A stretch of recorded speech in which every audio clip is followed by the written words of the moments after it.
নমস্কাৰ প্ৰথম কথা তলাতল ঘৰলৈ আহিলে তলাতল ঘৰত দুৱাৰ আছে নাই মানে প্ৰশ্ন হয় হয় নে নহয় এটা আমি দুৱাৰ দেখা নাই হয় আছিল নে নাই কুৰংগনয়নী বুলি কোৱা হয় কুৰংগনয়নী মণিপুৰৰ পৰা বিয়া কৰিছিল আৰু এইটো উধনীয়া খোপা বুলি কোৱা হয় আৰু এইটো মখমল কাপোৰৰ গাঁও বুলি কোৱা হয় আৰু এইটো পিঞ্জৰাবদ্ধ এটা চৰাই এগৰাকী দাসীয়ে হাতত এটা ঘটি লৈ আছে এইখন হৈছে চালপিৰা আমি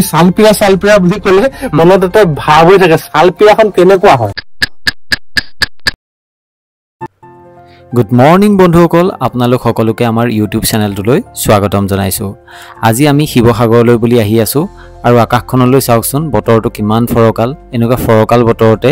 আমাৰ ভ্ৰমণ কৰি বেছি ভাল লাগে হয়নে বাৰু বলক এতিয়া আজি আমি ব্লগটো আৰম্ভ কৰোঁ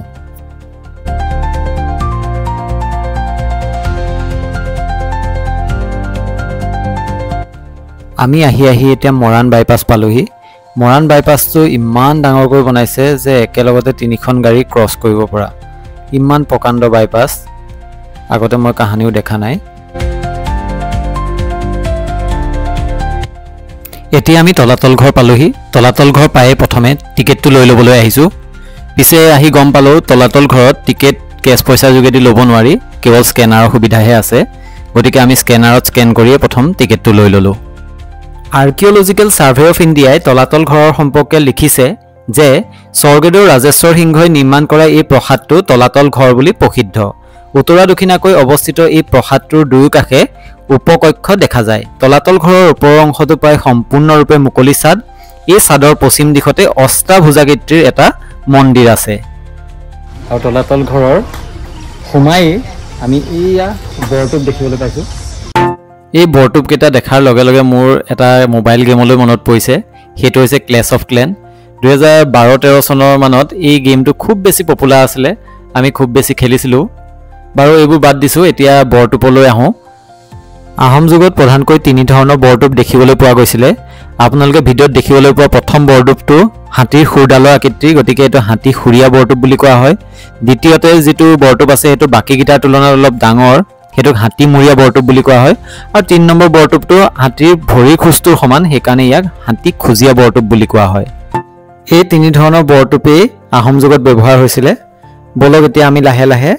তলাতল ঘৰৰ ভিতৰলৈ সোমাই যাওঁ এতিয়া আমি আহি তলাতল ঘৰৰ ছাদখনৰ ওপৰত উঠিলোহি আৰু এতিয়া আপোনালোকে চাওকচোন ছাদখন এতিয়া সম্পূৰ্ণ মুকলি এটা সময়ত এই ছাদখনৰ ওপৰত দুটা মহল আছিলে অৱশ্যে সেই মহল দুটা কাঠ আৰু বাঁহেৰে নিৰ্মাণ কৰা আছিলে কিন্তু মোৱামৰীয়া বিদ্ৰোহৰ সময়ত মোৱামৰীয়া বিদ্ৰোহীসকলে এই ছাদৰ ওপৰত থকা মহল দুটা জ্বলাই দিয়ে আৰু তাৰ পিছৰ পৰাই এই মহল দুটা নোহোৱা হৈ যায় আৰু চাওকচোন ইয়াৰ ইটাবিলাকো সেই আমি ৰংঘৰত দেখা ইটাৰ নিচিনা একেই চেপতে বনোৱা ৰাজেশ্বৰ সিংহই এই তলাতল ঘৰটো বনাওঁতেনে 7 মহলীয়াকৈ বনাইছিলে মাটিৰ ওপৰত তেতিয়া 4 মহল আছিলে আৰু মাটিৰ তলত 3 মহল আছিলে সৰ্বমুঠ 7 মহল কিন্তু বৰ্তমান সময়ত তলৰ মহলকেইটাও বন্ধ কৰি ৰখা হৈছে আৰু ওপৰৰ দুটা মহলো বৰ্তমান নাই আমি তলাতল ঘৰতে আছো আৰু ইয়াতে এজন দাদাক লগ পালো দাদাই আমাক তলাতল ঘৰৰ সম্পৰ্কে ইয়াৰ ইতিহাসটো ক'ব কোন ৰজাই কেনে ধৰণে তলাতল ঘৰ প্ৰতিষ্ঠা কৰিছিলে আৰু ইয়াৰ গোটেই ইতিহাসখিনি আমাক দাদাই জনাব বলকচোন আমি এতিয়া দাদাৰ সৈতে কথা পাতো নমস্কাৰ প্ৰথম কথা তলাতল ঘৰলৈ আহিলে তলাতল ঘৰত দুৱাৰ আছে নাই মানে প্ৰশ্ন হয় হয় নে নহয় এটা আমি দুৱাৰ দেখা নাই হয় আছিল নে নাই হয় আমি যদি এই এভিডেন্স যদি চাওঁ এই এভিডেন্স বিলাক যদি চাওঁ এইখন দুৱাৰ জাপ দুৱাৰ আছিল আৰু ৱালখন কাটি এনেকে লগাই দিছে আৰু এইফালে এইখন দুৱাৰৰ দুপাট্টা হয় এনেকে দুপটীয়াকে এনেকে জপাই ওপৰফালে ৰাখিছিল আৰু এনেকে জাপ খাই এনেকে লিপিত খাই আছিল হয় আমি যে তলাতল ঘৰ দুৱাৰ আছিল সেই কথাটো এইবিলাকৰ পৰা জানিব লাগে আহক এতিয়া আমি কাষতে থকা মন্ত্ৰণা কক্ষটোলৈ যাওঁ এই কক্ষটোতে ৰজাই বিভিন্ন বিষয়াৰ লগত আলোচনা কৰি প্ৰজা তথা জনকল্যাণৰ বাবে বিভিন্ন সিদ্ধান্ত গ্ৰহণ কৰিছিল আহক দাদাৰ মুখেৰেও কিছু কথা শুনি লওঁ এই যিটো কক্ষ দেখা পাই আছে এই কক্ষটো মন্ত্ৰণা কক্ষ বুলি কোৱা হয় বিভিন্ন সময়ত সৰ্বজনসকলে বিভিন্ন ধৰণৰ মন্ত্ৰণা প্ৰদান কৰিছিল তাৰ ভিতৰত চক্ৰধৰ সিংহৰ কথা ক'ব পাৰি সেই সময়ত যেতিয়া আৱাগৈ ৰণ হৈছিল 10,000 অসমীয়া সৈন্যৰ যেতিয়া মৃত্যু হৈছিল ৰজাই এই সময়ত কৈছিল মোৰ পূৰ্বপুৰুষ সকলোৱে বৈশ্যতা স্বীকাৰ কৰা নাই মই কিয় কৰিম সেই ধৰণৰ কথা ৰজাৰ ঘৰত আলোচনা কৰিব এটা কাৰণে এটা কক্ষ থাকে আৰু এই কক্ষটোত আৰু উপস্থিত আছো আৰু যিটো কক্ষ হ'ল মন্ত্ৰণা কক্ষ আমাক এতিয়া মন্ত্ৰণা কক্ষটোৰ বিষয়ে ধুনীয়াকৈ ক'লে এটা তাৰপিছত আৰু এটা থাকে আমাক বস্তু দেখুৱাই নি থাকিব বলক আমিও এতিয়া দাদাৰ লগে লগে গৈ থাকোঁ এতিয়া আমি কাষতে থকা মন্দিৰ ভাগ চাবলৈ আহিছোঁ আৰু সোমাই আমি দেখিবলৈ পালোঁ মন্দিৰ ভাগত 8টা কোণ আছে 8কোণীয়া মন্দিৰ আহোম যুগত হয়তো 8টোক এটা লাকি নাম্বাৰ হিচাপে লোৱা হৈছিলে মুদ্ৰা যিবিলাক তেওঁলোকে বনাইছিলে সেইবিলাকো 8কোণীয়াই আছিলে আৰু আজি মন্দিৰ ভাগো আমি 8কোণীয়াই দেখিবলৈ পালোঁ এটা বস্তু আমাক দেখাব এই যিখন দুৱাৰ দেখা পাইছে এই দুৱাৰখনক কমলাবৰীয়া দুৱাৰ বুলি কোৱা হয় এই মাটিৰ ওপৰত আছে 4 মহল আৰু মাটিৰ তলত আছে 3 মহল বলক এতিয়া আমি কমলাবৰীয়া দুৱাৰৰ মাজেৰে আগবাঢ়ো আপোনালোকে চাই থকা এই তলাতল ঘৰটো আজিৰ পৰা প্ৰায় 260-70 বছৰৰ আগতেই নিৰ্মাণ কৰা হৈছিল চাওকচোন সেই সময়ৰ কাৰুকাৰ্যবোৰ কিমান সুন্দৰভাৱে নিৰ্মাণ কৰিছিল ঘনশ্যাম খনিকৰ নামৰ ৰাজমিস্ত্ৰীজনৰ নেতৃত্বত এই তলাতল ঘৰটোৱে পূৰ্ণাংগ ৰূপ পাইছিল আহোম ৰজাসকলৰ দিনত নিৰ্মাণ হোৱা ৰাজ অট্টালিকা ৰাজপ্ৰসাদ ঘৰ এইবিলাক নিৰ্মাণৰ ক্ষেত্ৰত ক'তোৱে চিমেণ্টৰ ব্যৱহাৰ হোৱা নাছিল ইয়াৰ পৰিৱৰ্তে কি ব্যৱহাৰ কৰা হৈছিল সেই সম্পৰ্কে মানস কলিতা দাই আমাক ধুনীয়াকৈ বুজাই দিব আমুকৰ বাকলি মাহ গুড় মেথি বেল শিলিখা চূণ বৰা চাউল বৰালি মাছ সেই বস্তুবিলাক চুৰকি সেই বস্তুবিলাক দি এই কম্পোজটো কৰা হৈছে আৰু এই কম্পোজটো ইমানেই মজবুত তাক কৰাল বুলি কোৱা হৈছিল আৰু সেই পিলাৰটো দেখিছে যুদ্ধলৈ যেতিয়া যাব একে ৰাতিৰ ভিতৰত এটা কবচ ৰাণীয়ে ৰজাক বৈ দিয়ে সেই স্থানটো আমি দেখা পালো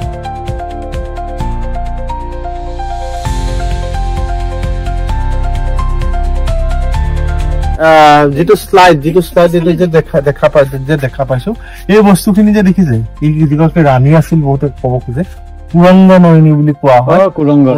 মণিপুৰৰ পৰা বিয়া কৰিছিল আৰু এইটো উধনীয়া খোপা বুলি কোৱা হয় আৰু এইটো মখমল কাপোৰৰ গাৰু বুলি কোৱা হয় আৰু এইটো পিঞ্জৰাবদ্ধ এটা চৰাই এগৰাকী দাসীয়ে হাতত এটা ঘটি লৈ আছে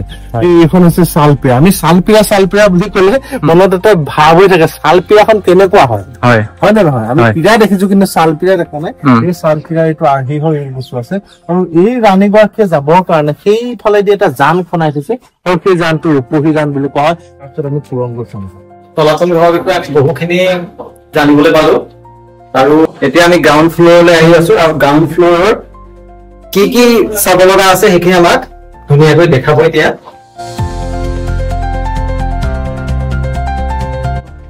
দুটা সুৰংগ গৈ আছে এটা দিখৌ নদীলৈ গৈ আছে আৰু এটা গড়গাঁও কাৰেংঘৰলৈ গৈ আছে দিখৌ নদীলৈ যিটো সুৰংগ গৈ আছে 2.5 কিলোমিটাৰ বুলি কোৱা হয় প্ৰায় 2.5 কিলোমিটাৰ আৰু যিটো আমি ভিডিঅ'ত দেখুৱাই থকাটোৱেই আৰু গড়গাঁও কাৰেংঘৰলৈ যিটো গৈ আছে প্ৰায় 15 কিলোমিটাৰ বুলি কোৱা হয় বৰ্তমান এইবিলাক বন্ধ হয় ব্ৰিটিছ পিৰিয়ডত বন্ধ হৈ গৈছে এইবাৰ আমি তলাতল ঘৰৰ আটাইতকৈ আমোদজনক আৰু আটাইতকৈ ভাল লগা বস্তুটো চাবলৈ আগবাঢ়িছোঁ সেইটোৱে হৈছে তলাতল ঘৰৰ অসংখ্য দুৱাৰ থকাৰ ৰহস্য বলকচোন চাওঁ এতিয়া আহক এতিয়া আমি ৰহস্যটো জানি লওঁ ইয়াৰ পৰা দেখিলে সেই অংশটো শেষ যেন লাগে ইয়াৰ পৰা চাই থাকিলে সেইখন যে শেষ আৰু যেন নাই কিন্তু বলকচোন এতিয়া আমি আগবাঢ়ি যাওঁ সঁচাকৈয়ে সেই বেৰখনতেই শেষ নে তাৰ কাষেদি আৰু ৰাস্তা আছে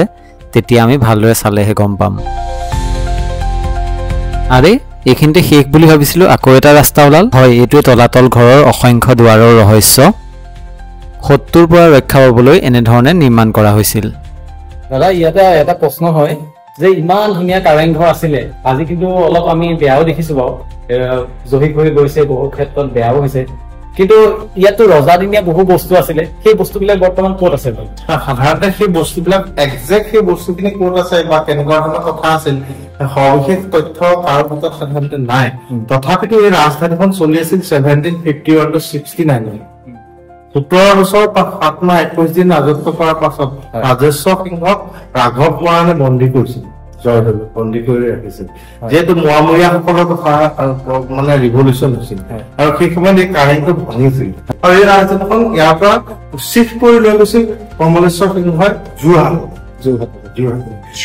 এটা ঘৰৰ পৰা এটা ঘৰলৈ ৰাজপ্ৰসাদ নিয়ে আৰু সেই আগৰ ৰাজপ্ৰসাদটো খালীয়ে হয় নে নহয় তেনেকুৱা ধৰণৰ কথা আহি পৰে যে কি নহওক শিৱসাগৰত 551টা হিষ্টৰিকেল প্লেচ আছিল আছে আৰু তাৰ প্ৰত্যেক ঠাইৰে একোটা একোটা বুৰঞ্জী আছে আৰু সেই সমলবিলাক সেই ঠাইবিলাক আৰু সেই পুৰণি কিতাপবিলাক তাৰ সাক্ষী এইখিনি তথ্য আপোনালোকৰ আগত দাঙি ধৰিলো তলাতল ঘৰত লগ পোৱা দাদাই আমাক বহুখিনি কথাই ক'লে গতিকে তেওঁক আমি ধন্যবাদ জনাইছো ধন্যবাদ তেওঁ ইমানখিনি কথা আমাক জনোৱাৰ কাৰণে আচলতে আঁতৰৰ কোনো ব্যক্তি আহিলে যদি এনেকে বুজাই দিয়া মানুহ নাথাকে তেতিয়া আমাৰ বুজিবলৈ যথেষ্ট টান হৈ পৰে তেতিয়া আমি দাদাৰ পৰা যেনেকে শিকিবলৈ পালো এনেধৰণে চৰকাৰে এই ব্যৱস্থাটো ললে খুব সুন্দৰ হ'ব আমি ৰংঘৰলৈ গৈছিলো ৰংঘৰত তেনেকুৱা ব্যৱস্থা আমি দেখা পোৱা নাছিলো কিন্তু এই তলাতল ঘৰৰ এই ব্যৱস্থাটো দেখি সঁচাকৈ ভাল লাগিলে ধন্যবাদ দাদা